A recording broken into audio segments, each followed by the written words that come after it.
Class 7, Chapter 5th, Rulers and Buildings. And today's topic is Engineering Skills and Construction.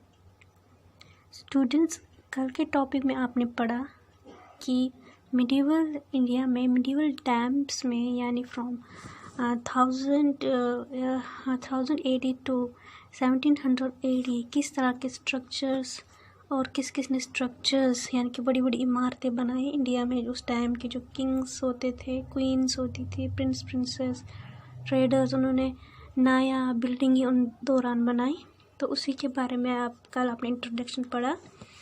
तो ये जो आज का टॉपिक उसमें हम पढ़ेंगे इंजीनियरिंग स्किल्स एंड कंस्ट्रक्शन। कौन किस किस हुनर का इस्तेमाल किया गया था इन इमारतों को जो काफ़ी खूबसूरत है और आज भी कायम है, उनको बनाने के लिए किस तरह के हुनर का इस्तेमाल किया, किस तरह की टेक्नोलॉजी का इस्तेमाल किया गया था।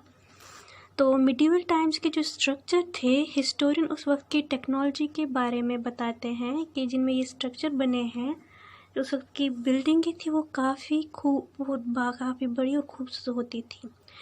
इन्हें आज सुपर स्ट्रक्चर्स कहते हैं और इन्हें बनाने का हुनर भी काफ़ी नया ग्रेट रहा होगा, क्योंकि आज हम देखते हैं तो हम सोचते हैं कि उस वक्त में जब टेक्नोलॉजी इतनी कम थी तो ऐसी खूबसूरत इतनी बड़ी इमारतें बनी कैसे। ये हम भी अभी सोचकर हैरान, आज के लोग भी सोचकर हैरान रह जाते हैं। तो किस किस टेक्नोलॉजिकल स्किल्स स्टाइल्स का उन्होंने इस्तेमाल किया, तो वो हम इसमें पढ़ेंगे।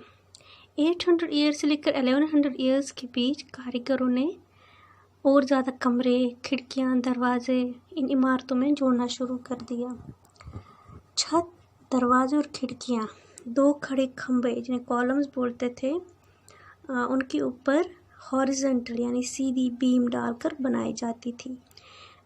इस स्टाइल को ट्रैपेट और कॉर्बेलेट स्टाइल कहा जाता है और इस स्टाइल का इस्तेमाल दिनों मंदिर, मस्जिद, मकबरे बनाने के काम इस स्टाइल का इस्तेमाल किया जाता है, जिसे ट्रैपेट स्टाइल कहा जाता है। आज भी होता है।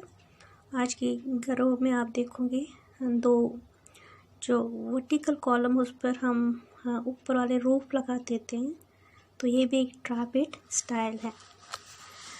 1300 ईयर के बाद 2 टेक्नोलॉजी का कारीगरों ने इमारतें बनाने में इस्तेमाल कर दिया। काफ़ी टाइम के बाद यानी कि 1100 के बाद 1300 के बाद थोड़ा सा चेंज आया टेक्नोलॉजी में। जो कारीगरों ने इस्तेमाल की वो था पहले जिसे आर्ची स्टाइल कहा जाता है, जिसमें बड़े बड़े जो ये इमारतें होती थी उनका बार, दरवाज़ों खिड़की के ऊपर वाला जो हिस्सा होता था उसका बार आर्ची से संभाला जाता था। आर्क जिसे कहते हैं मैथमेटिक्स में। इस आर्किटेक्चर या कारीगरी को ऑर्किड स्टाइल कहते हैं। तो ऑर्किड का इस्तेमाल होना शुरू हुआ फ्रॉम 1300-1200 से इन इमारतों में। दूसरा था लाइमस्टोन यानी चूने पत्थर का इस्तेमाल करना। लाइमस्टोन तो आपने देखा होगा, पत्थर भी देखेंगे, चौक जो आप देखते हो वो भी एक लाइमस्टोन का ही एक प्रोडक्ट है। और जो आप घर में चूना करते हो, उस जो घर में हम सफ़ेदी करते हैं जिसे चूना बोलते हैं, चूना जब करते हैं पेंट से पहले वाइट कलर का, तो वो भी लाइमस्टोन होता है। तो उस टाइम लाइमस्टोन का काफ़ी इस्तेमाल किया गया। इसका सीमेंट बनाया जाता था।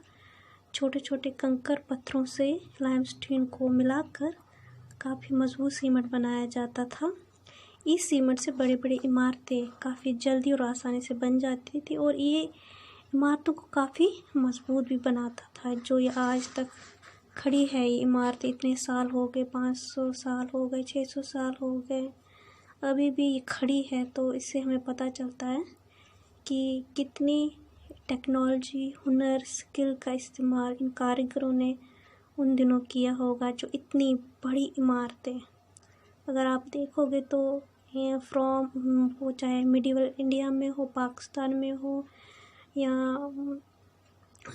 साउथ ईस्ट एशिया में, मिडिल एशिया में आप देखोगे तो वहाँ पर आपको देखा कितनी नायाब इमारतें उस दौरान बनी हुई है, तो उनको देखकर भी आज के इंसान हैरान हो जाता है। तो ये था स्टूडेंट आज का topic, engineering skills and construction. Thank you.